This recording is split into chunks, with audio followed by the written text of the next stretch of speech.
بسم اللہ الرحمن الرحیم۔ محترم ناظرین، آج کی اس ویڈیو میں اس سوال کا جواب جانیں گے کہ کیا جان بوجھ کر بیوی کا دودھ پینے سے نکاح ٹوٹ جاتا ہے یا نہیں۔ اس کے علاوہ ایک اور بہت ہی اہم مسئلہ کے بارے میں بھی بات کریں گے کہ شادی میں جو ولیمہ کیا جاتا ہے، کیا اس کے لیے شادی کی پہلی رات ہم بستری شرط ہے یا نہیں، یعنی جب تک شوہر بیوی سے جمع نہ کر لے تب تک ولیمہ نہیں کر سکتا، یا جمع کے بغیر بھی ولیمہ جائز ہو جائے گا۔ تو ناظرین، اس کا جواب یہ ہے کہ ولیمہ شب زفاف کے بعد کرنا، یعنی ہم بستری کے بعد کرنا، ولیمہ کرنا، یہ نبی اکرم صلی اللہ علیہ وآلہ وسلم کی سنت مبارکہ ہے۔ جیسا کہ حدیث شریف میں آتا ہے کہ ولیمہ کرو چاہے ایک بکری سے، اور ولیمہ کے لیے ہم بستری قطعاً شرط نہیں ہے، جیسا کہ کتب احادیث میں مذکور ہے کہ نبی کریم صلی اللہ علیہ وآلہ وسلم نے حضرت ام حبیبہ رضی اللہ تعالیٰ عنہا سے نکاح فرمایا اور رخصتی نہیں ہوئی، پھر بھی نبی کریم صلی اللہ علیہ وآلہ وسلم نے ولیمہ کیا۔ اس عمل سے صاف ظاہر ہے کہ اگر کسی وجہ سے رخصتی نہ ہو پائے اور حیض وغیرہ ہونے کی وجہ سے ہم بستری نہ کر سکا ہو تو بھی ولیمہ کرنا جائز ہے، سنت ادا ہو جائے گی۔ اب آتے ہیں پہلے سوال کی طرف۔ ایک آدمی نے جان بوجھ کر بیوی کا دودھ پی لیا تو کیا نکاح ٹوٹ جائے گا؟ اس کا جواب یہ ہے کہ جان بوجھ کر بیوی کا دودھ پینا حرام ہے، اس لیے کہ دودھ عورت کے بدن کا جزو ہے اور اجزائے انسانی کا استعمال جائز نہیں۔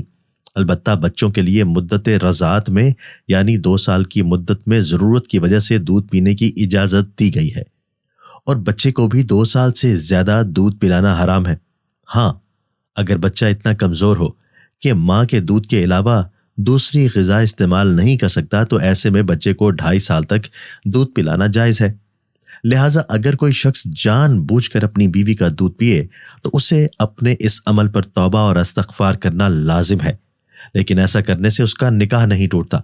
اسی طرح ایک اور سوال یہ ہے کہ ایک عورت نے کسی وجہ سے اپنا دودھ نکال کر رکھا اور شوہر نے لا علمی میں اس نکالے ہوئے دودھ سے کوئی ایسی چیز بنائی جو سب نے پی لی، تو کیا میاں بیوی کا نکاح ٹوٹ گیا یا نہیں؟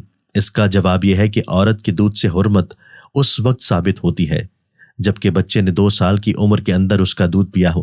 بڑی عمر کے آدمی کے لیے دودھ سے حرمت ثابت نہیں ہوتی، اور نہ عورت رضائی ماں بنتی ہے، لہٰذا ان دونوں کا نکاح بدستور قائم ہے، ان کا نکاح نہیں ٹوٹا۔ لیکن اس کا ہرگز یہ مطلب نہیں کہ بیوی کا دودھ پینا حلال ہے۔ ناظرین، ایک آدمی حضرت عبداللہ بن مسعود رضی اللہ تعالیٰ عنہ کے پاس آیا اور کہنے لگا، میرے ساتھ میری بیوی تھی، اس کا دودھ اس کے پستانوں میں رک گیا تو میں نے اسے چوس کر پھینکنا شروع کر دیا۔ بعد میں حضرت ابو موسیٰ رضی اللہ تعالیٰ عنہ کے پاس گیا۔ حضرت ابن عباس رضی اللہ تعالیٰ عنہ نے پوچھا، انہوں نے کیا فتویٰ دیا؟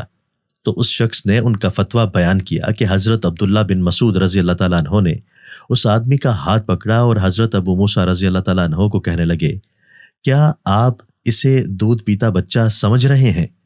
رضاعت تو وہ ہے جس سے خون اور گوشت بنے۔ تو حضرت ابو موسیٰ رضی اللہ تعالیٰ عنہ کہنے لگے، جب تک آپ لوگوں میں ابن مسعود رضی اللہ تعالیٰ عنہ موجود ہیں مجھ سے کسی بھی چیز کے بارے میں نہ پوچھو۔ اسی طرح ایک شخص حضرت عمر رضی اللہ تعالیٰ عنہ کے پاس آ کر کہنے لگا، میری ایک لونڈی تھی جس سے میں جمع کیا کرتا تھا، میری بیوی نے اسے دودھ پلا دیا۔ میں جب اس کے پاس جانے لگا تو میری بیوی کہنے لگی، اس سے دور رہو، اللہ کی قسم میں نے اسے اپنا دودھ پلا دیا ہے۔ تو حضرت عمر رضی اللہ تعالیٰ عنہ کہنے لگے، اپنی بیوی کو سزا دو اور اپنی لونڈی کے پاس جاؤ، یعنی اس سے جمع کر سکتے ہو، اس لیے کہ رضاعت تو بچے کی ہے۔ موطا امام مالک میں ہے کہ اس حدیث کی سند صحیح ہے۔ ناظرین، گفتگو کا خلاصہ یہ ہے کہ شوہر کے لیے اپنی بیوی کے پستان چوسنا جائز ہے مگر دودھ پینا حرام ہے۔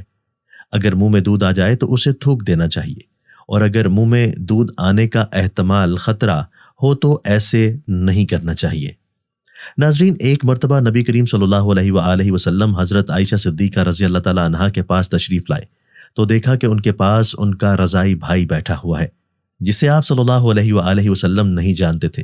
اس صورتحال کی ناپسندیدگی اور اپنی محرم عورتوں پر غیرت کی وجہ سے آپ صلی اللہ علیہ وآلہ وسلم کا چہرہ انور متغیر ہو گیا۔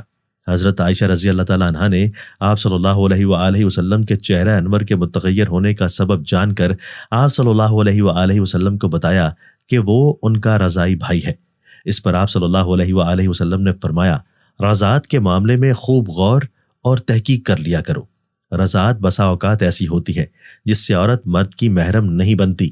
رضاعت ایسی ہونی چاہیے کہ اس کی وجہ سے گوشت پیدا ہو اور ہڈیوں کو مضبوطی ملے، اور ایسا تب ہی ہوتا ہے جب رضاعت بھوک مٹانے کا کام کرتی ہو، جب بچے کو دودھ کی ضرورت ہو اور وہ کسی اور شے کو بطور غذا استعمال نہ کرتا ہو۔ ایسے میں بچہ دودھ پلانے والی عورت کے جز کی اور اس کی اولاد کی طرح ہو جاتا ہے اور اسے محرمیت پیدا ہو جاتی ہے۔ محرمیت سے مراد یہ ہے کہ بچہ دودھ پلانے والی عورت اور اس کے اہل خانہ کے لیے محرم بن جاتا ہے۔ چنانچہ دودھ پلانے والی عورت اس سے پردہ نہیں کرتی۔ دودھ پینے والا اس کے ساتھ تنہائی میں بھی بیٹھ سکتا ہے اور سفر میں بطور محرم اس کے ساتھ جا سکتا ہے۔ اس میں دودھ پلانے والی عورت، اس کا وہ شوہر جس کی وجہ سے اس کا دودھ اترا ہو، اس کی اولاد، ان کے بھائی اور ان کے باپ اور ان کی مائیں سب شامل ہیں۔ تاہم روزے کی حالت میں بیوی کے پستان چوسنا مکروہ عمل ہے۔ یہ انسان کو جمع کی طرف لے جا سکتا ہے جو روزے میں ناجائز اور حرام ہے، اس لیے اس عمل سے اجتناب ضروری ہے۔ تاہم اگر کسی نے ایسا کیا اور کسی قسم کا مادہ منہ میں آ کر حلق سے نہیں اترا اور مرد کو انزال بھی نہیں ہوا تو روزہ فاسد نہیں ہوگا، اور اگر اس عمل کے دوران مرد کو انزال ہو گیا تو روزہ فاسد ہو جائے گا اور قضا لازم ہوگی، اور اگر اس عمل کے دوران دودھ یا پانی منہ میں آیا اور حلق تک پہنچ گیا تو روزہ فاسد ہو جائے گا۔ قضا اور کفارہ دونوں لازم ہوں گے۔ باقی رہی یہ بات کہ عورت کا خود اپنا ہی دودھ پینا کیسا ہے، اس کا جواب یہ ہے کہ چاند کے حساب سے 2 سال سے زیادہ عمر کے بچے یا بچیوں کے لیے عورت کا دودھ پینا حرام ہے۔ لہٰذا اگر کسی عورت نے اپنا یا کسی دوسری عورت کا دودھ پی لیا تو اس نے حرام چیز کو پیا، اس لیے اس پر توبہ و استغفار لازم ہے۔ اللہ پاک سے دعا ہے کہ وہ سب کو شریعت پر مکمل عمل کرنے کی توفیق عطا فرمائے، آمین۔ ناظرین، کمنٹ باکس میں اللہ تعالیٰ کے 99 ناموں میں سے ایک نام ضرور ٹائپ کریں۔ شکریہ۔